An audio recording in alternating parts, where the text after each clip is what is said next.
নমস্কাৰ মিত্ৰসকল। একান্ত ভকতৰ পদধূলি মহিমাৰ প্ৰথম খণ্ডটো আপোনালোকে পালে। দ্বিতীয় খণ্ডটোত মই এটা গুৰুত্বপূৰ্ণ তত্ত্বমূলক কথা অলপ ব্যাখ্যা কৰিম।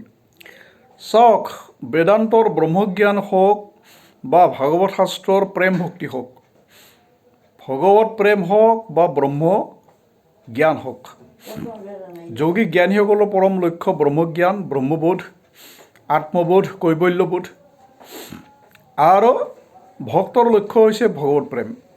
স্বয়ং ৰামকৃষ্ণ পৰমহংসই কৈছে যে পূজাৰ চেয়ে জপ বড়, জপের চেয়ে ধ্যান বড়, ধ্যানের চেয়ে ভাব বা সমাধি বড়, সমাধির চেয়ে প্রেম বড়। সমাধিত ব্ৰহ্মজ্ঞান হয়, ব্ৰহ্মবোধ হয়, ব্ৰহ্মবোধৰ এক ষ্টেপ ওপৰত কৈবল্যবোধ, আৰু কৈবল্যবোধত নিৰ্বিকল্প সমাধি হয়।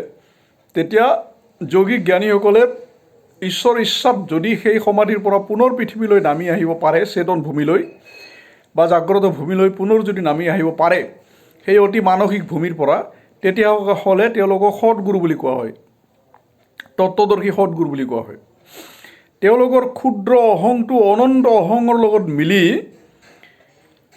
ক্ষুদ্ৰ অহংৰ অস্তিত্বই বিলুপ্ত হৈ যায়।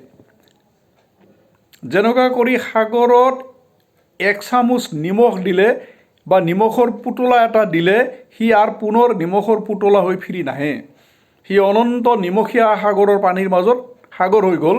তেনেদৰে ক্ষুদ্ৰ অহং চেতনাটো যেতিয়া অনন্ত অখণ্ড ব্ৰহ্ম চৈতন্যত যেতিয়া লয় হৈ যাব উচ্চতম সমাধি জগত, তেতিয়া সি আৰু পুনৰ এই ক্ষুদ্ৰ দেহত অহং বুদ্ধি লৈ পুনৰ ফিৰি নাহে। যদি ঈশ্বৰৰ ইচ্ছাত ফিৰিও আহে তেতিয়া তেওঁ সৎগুৰু বুলি কোৱা হয়। তেওঁ তেতিয়া সেই জগতগুৰুৰ অনন্ত ইচ্ছাৰ লগত একাকাৰ হৈ দেহ গেহত অহং মমত্ব শূন্য হৈ কিনে কেৱল নিষ্কাম জগত কল্যাণাৰ্থে সকলো কৰ্ম কৰিব পাৰে। আৰু যদি প্ৰেম মাৰ্গত, ভক্তি মাৰ্গত যদি সেই সৰ্বস্ব সমাধি লাভ হয়, তেতিয়া তেওঁক প্ৰেমিক শিৰোমণি সুখদেৱ তুল্য পৰম ভক্ত বুলি কোৱা হয়। সুখদেৱ প্ৰথমে ব্ৰহ্মবোধ, কৈবল্যবোধ প্ৰাপ্ত কৰিছিল। তেওঁ আত্মাৰাম মুনি আছিল, কিন্তু যেতিয়া তেওঁ ভাগৱত শাস্ত্ৰৰ পৰম ৰস পান কৰি পৰমানন্দময় পৰম প্ৰেম ভক্তিত যেতিয়া তেওঁৰ চিত্ত লয় হ'ল, তেতিয়া তেওঁ পৰম পুৰুষ শ্যাম সুন্দৰ মদন মোহন গোবিন্দৰ প্ৰেমানন্দ অমৃত ৰসত ডুবি ব্ৰহ্মজ্ঞানক তুষ্য কৰি যেতিয়া তেওঁ পুনৰ ফিৰি আহিল, তেতিয়া তেওঁ হ'ল প্ৰেমিক শিৰোমণি। আৰু তেওঁ সেই প্ৰেমৰ বা ভক্তিৰ মহিমাই প্ৰচাৰ কৰিছিল ভাগৱত শাস্ত্ৰৰ মাজেৰে। কিন্তু ভিতৰত তেওঁৰ অদ্বৈত ব্ৰহ্মবোধ পূৰ্ণৰূপত আছে, অদ্বৈত ব্ৰহ্মজ্ঞান পূৰ্ণৰূপত আছে। নাৰদ আদি, সুখদেৱ আদি যিমান ঈশ্বৰকোটি ঈশ্বৰকোটি স্তৰৰ যিমান ভক্ত, তেওঁলোকৰ ভিতৰত ব্ৰহ্মবোধ, আত্মবোধ, কৈবল্যবোধ পূৰা আছে।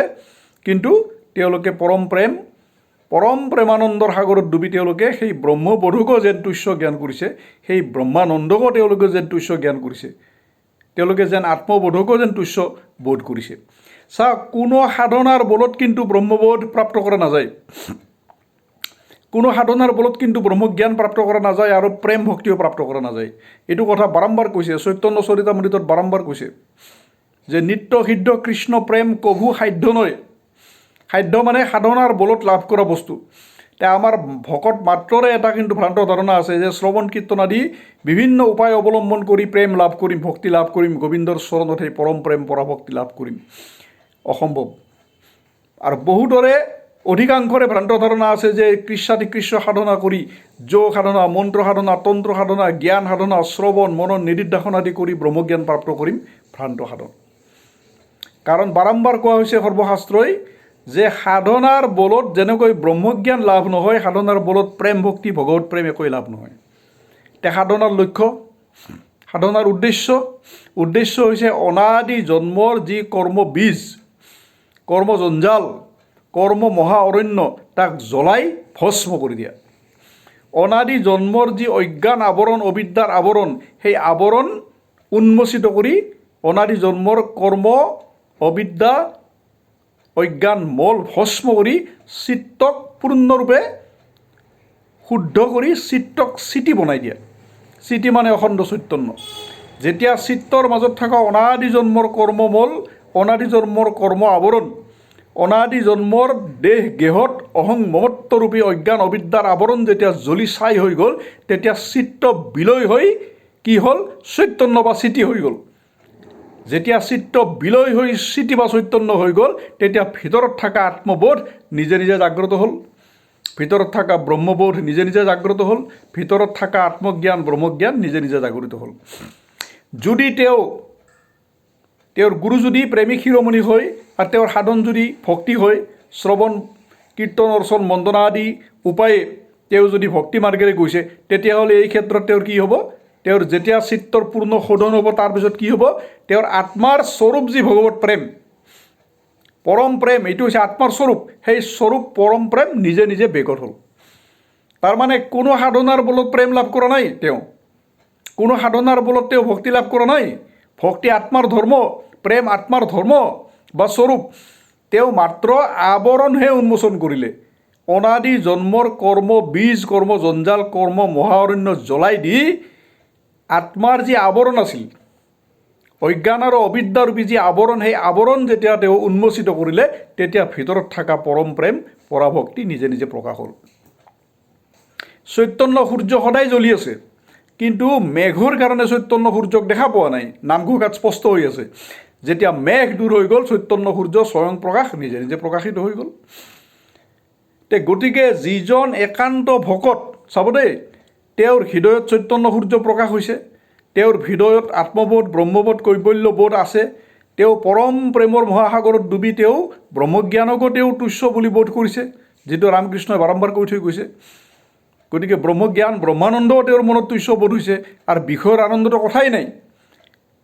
বৈষয়িক আনন্দ একদম তোৰ চণ্ডালৰ পৰা একদম চক্ৰৱৰ্তী মহা ৰাজলৈকে যিমান বিষয়য়োগ আছে এইবিলাকতো তেওঁৰ মনততো সুকৰি বিস্তা হ'বই ব্ৰহ্মাৰ পৰা তৃণ পৰ্যন্ত যিমান বিষয়য়োগ আছে সকলো তেওঁৰ দৃষ্টিত তৃণতুল্য হ'বই কাৰণ তেওঁ ব্ৰহ্মজ্ঞানকো তুচ্ছ বুলি বোধ কৰিছে তেওঁ এনে এটা স্থিতিত গুচি গৈছে আৰু এনে স্থিতিত গুচি যোৱা সাধনাক পঞ্চ মহাভাৱৰ সাধনা বুলি কোৱা হয় ভক্তি শাস্ত্ৰত দাস্য মধুৰ সখ্য শান্ত আৰু এটা আছে এই পাঁচটা ধাৰাৰ মাজেৰে তেওঁ সেই পৰম প্ৰেম অৱস্থা প্ৰাপ্ত কৰিব পাৰে য'ত ব্ৰহ্মজ্ঞানক তুচ্ছ বুলি বোধ হয় ইন্দ্ৰাদি বা ব্ৰহ্মাদি ভোগৰটো বহুত দূৰৰ কথা দেৱজনীসকলৰ ভোগৰটো দূৰৰ কথা চক্ৰৱৰ্তী সম্ৰাটৰ ভোগৰ কত দূৰৰ কথা তেওঁ সৰ্ব ব্ৰহ্মাণ্ডত তেওঁ যিমান দেৱ ভোগ আছে সকলো তেওঁ তুচ্ছ বোধ হৈছে সেই প্ৰেম সেই ভক্তি সেই শৰণাগতি প্ৰাপ্ত কৰাৰ পিছত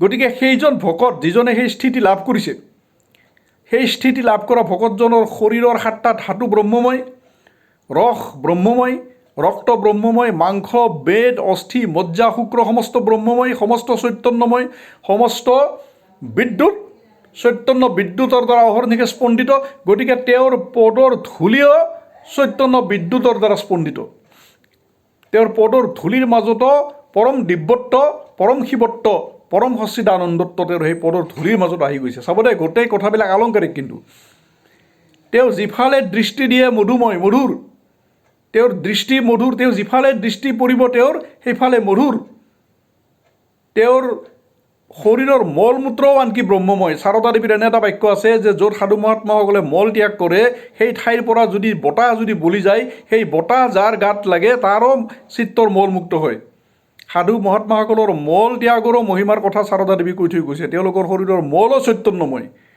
মূত্ৰ চৈতন্যময় নাৰী ভুৰিও চৈতন্যময় অস্থি মজ্জাও চৈতন্যময় তেওঁৰ মুখৰ প্ৰতিটো বচন বেদবাক্য তেওঁৰ দৃষ্টি বেদময় বা ব্ৰহ্মময় তেওঁৰ চিন্তা বিচাৰবিলাক দিব্যময় ব্ৰহ্মময় তেওঁ যাৰে ফালে দৃষ্টিপাত কৰে তাৰ মাজতে চৈতন্য উদিত হৈ যায় যদি পূৰ্বজন্মৰ অলপো সুকৃতি থাকে তেতিয়াহ'লে তেওঁৰ সংগ বৃদ্ধাই কেতিয়াও নাযায় যাৰ পূৰ্বজন্মৰ একেবাৰে সুকৃতি শূন্য তেওঁলোকে হয়তো তেওঁলোকৰ সংগ পোৱাৰ পিছতো হয়তো একো পৰিৱৰ্তন নাহিব সঁচা কথা এতিয়া আমাৰ দৰে সুকৃতি শূন্য নৰে হয়তো তেওঁৰ ওচৰত বহি থাকিলেও আমি অনুভৱ কৰিব নোৱাৰিম সেই একান্ত ভকতজনৰ মহিমা কিন্তু যাৰ অলপো সুকৃতি আছে তেওঁ একান্ত ভকতজনৰ মহিমা তেওঁৰ ওচৰত অলপ সময় বহি থাকিলেও অনুভৱ কৰিব তেওঁৰ শৰীৰৰ যিটো ভাইব্ৰেশ্যন বা প্ৰাণ স্পন্দন সেইটো সাধাৰণ ব্যক্তিৰ ভাইব্ৰেশ্যনত কৰি লক্ষ্য কোটি গুণ হায়াৰ ভাইব্ৰেশ্যনত তেওঁ থাকে ভাইব্ৰেশ্যন উচ্চ ভাইব্ৰেশ্যনত থকা মানে উচ্চ প্ৰাণ স্পন্দনত থকা তাৰমানে তেওঁৰ সংযম ব্ৰহ্মচৰ্য বীৰ্যধাৰণ জিতেন্দ্ৰিয়ত্ব বিবেক বৈৰাগ্য ত্যাগ তপস্যা নিষ্কাম প্ৰেম, পৰদুখ কাতৰতা, পৰহিতব্ৰত, ভগৱত প্ৰেম আদি সকলো দৈৱী গুণৰ তেওঁ সমাহাৰ। সেইকাৰণে তেওঁ উচ্চতম প্ৰাণস্পন্দনত তেওঁ স্পন্দিত, তেওঁ হায়াৰ ভাইব্ৰেশ্যনত তেওঁ ভাইব্ৰেট কৰি আছে। তেওঁৰ শৰীৰৰ যিটো ৰশ্মি, সেই ৰশ্মিটোক আল্ট্ৰা মেগনেটিক ৰশ্মি বুলি কৈছে অৱধূত বাবা শিৱানন্দই। তেওঁৰ শৰীৰৰ এনেকুৱা ৰশ্মি যে তেওঁ এইটো আল্ট্ৰা মেগনেটিক ৰশ্মি তেওঁৰ শৰীৰৰ পৰা অহৰ্নিশে বিকৃত হৈ আছে। চাওক কিমান কেইগৰাকী গণিকা ভগৱান বুদ্ধৰ চৰণ স্পৰ্শ পোৱাৰ লগে লগে সৰ্বস্ব ত্যাগ কৰি তেওঁ সন্ন্যাসিনী হৈ গ'ল। অম্ৰাপালিৰ দৰে কত গণিকাৰ কাহিনী আছে ভগৱান বুদ্ধৰ। চৈতন্যৰ জীৱনতো এনেকুৱা কাহিনী আছে, শংকৰদেৱৰ জীৱনত কাহিনী আছে, আটাপুৰুষসকলৰ জীৱনত কাহিনী আছে, স্বৰূপানন্দ পৰমহংস, বিজয় কৃষ্ণ সকলোৰে জীৱনত এনেকুৱা কাহিনী আছে। তেওঁলোকৰ পদ ধূলিৰতো মহিমাটো অকল্পনীয়। তেওঁলোকৰ পদ ধূলি তাৰমানে সি ধূলি হৈ থকা নাই, পৃথিৱীৰ সকলোতকৈ তুচ্ছাতি তুচ্ছ বস্তুটোও তেওঁৰ পদত ব্ৰহ্মত্ব প্ৰাপ্ত হ'ল। গতিকে সেই ধূলি যদি কোনোবা ভকতে শ্ৰদ্ধা সহকাৰে, চাওক বিশ্বাস আৰু শ্ৰদ্ধা এই দুটা দৈৱী সম্পদ কিন্তু থাকিব লাগিব, নহ'লে দিনে ৰাতি তেওঁৰ পদধূলি মূৰত তুলি ল'লেও একো নহ'ব। কিন্তু যাৰ পূৰা শাস্ত্ৰ আৰু ঋষি বাক্যত যাৰ অখণ্ড শ্ৰদ্ধা ভক্তি বিশ্বাস আনুগত্য আছে, তেওঁ যদি তেওঁৰ সেই পদধূলি যদি শ্ৰদ্ধা ভক্তি সহকাৰে যদি শিৰত তুলি লয়, তেতিয়াহ'লে তাৰ শৰীৰত সেই অখণ্ড দিব্য বৈদ্যুতিক স্পন্দন তেওঁৰ মাজত কি হ'ব, প্ৰবাহিত হ'ব, হৈ কিনে তেওঁক চৈতন্যময় কৰি তুলিব। এতিয়া আমি জড় হৈ আছোঁ, কাৰণ আমি দিনে ৰাতি জড় বাসনাৰ মাজত আছোঁ না। এই মৰাশৱ তুল্য জড় শৰীৰটোক আত্মা বুলি মানি দিনে ৰাতি চকুৰ সুখ, লিংগৰ সুখ, জিভাৰ সুখৰ কাৰণে অনন্ত কোটি কৰ্ম কৰি আমি জড় হৈ আছোঁ। আমাৰ চেতনা জড় হৈ গৈছে। আমাৰ আত্মচৈতন্য অনাদি জন্মৰ অজ্ঞান আৰু অবিদ্যাৰ কাৰণে, অনাদি জন্মৰ কৰ্ম মল কৰ্ম বিপাকৰ কাৰণে, অনাদি জন্ম আহাৰ নিদ্ৰা ভয় মৈথুন আদি পশু সুখৰ বিষ্ঠাকুণ্ডত ডুবি থকাৰ কাৰণে সেই আত্মচৈতন্য বিকৃত হৈ কিনে জীৱ উপাধি লৈ আছে আৰু জীৱ স্থিতি লৈ আছে। বেদান্তৰ মতে কেৱল জীৱ উপাধি, ভাগৱত শাস্ত্ৰৰ মতে একেধাৰে জীৱ উপাধি আৰু জীৱ স্থিতি দুটাই সত্য। গতিকে জীৱ স্থিতি, জীৱ উপাধিত থকা এই যিটো অহং চৈতন্য, সেই অহং চৈতন্যই তেওঁৰ শৰীৰৰ সংস্পৰ্শত, তেওঁৰ সেৱাৰ ফলত, তেওঁৰ পদধূলি শিৰত ল'লে, এইটো আলংকাৰিক, পদধূলি শিৰত লোৱাটো আলংকাৰিক। পদধূলি শিৰত লোৱা মানে তেওঁক সৰ্বপ্ৰকাৰে সেৱা কৰা, সৰ্বপ্ৰকাৰে তেওঁৰ অভিপ্ৰায় পূৰণৰ কাৰণে অক্লান্ত পুৰুষাৰ্থ কৰা, তেওঁৰ আজ্ঞা পালন কৰা। তেওঁৰ পদ সেৱা কৰাটোৱে নহয়, কেৱল পদ সেৱা নহয়, তেওঁৰ আজ্ঞা পালন, তেওঁৰ তৃপ্তিৰ অৰ্থে, তেওঁৰ প্ৰীতিৰ অৰ্থে অহৰ্নিশে কৰ্ম কৰা, তেওঁৰ ভাল পোৱা কামবিলাক অহৰ্নিশে কৰা। যিজন সৎগুৰুৰ প্ৰিয় কৰ্মবিলাক অহৰ্নিশে যোনে নকৰে, কেৱল যোনে গুৰু গুৰু গুৰু গুৰু বুলি দিন ৰাতি ঘূৰি ফুৰে, সি জীৱনত একো নাপায়। গুৰুৰ প্ৰিয় কৰ্ম, গুৰুৰ বাক্য পালন কৰিবৰ কাৰণে প্ৰাণ বলিদান কৰা মনোবৃত্তি লাগিব। তে মিত্ৰসকল, আজি ইয়ালৈকে ক'লোঁ। আশা কৰোঁ আপোনালোকে নিশ্চয় নিশ্চয় নিশ্চয় লাইক কৰি দিব, বন্ধু বান্ধৱসকলক শ্বেয়াৰ কৰি দিব আৰু নতুনসকলে ছাবস্ক্ৰাইব কৰিব। তৃতীয় খণ্ডটোলৈকে বাট চাই থাকক। ধন্যবাদ।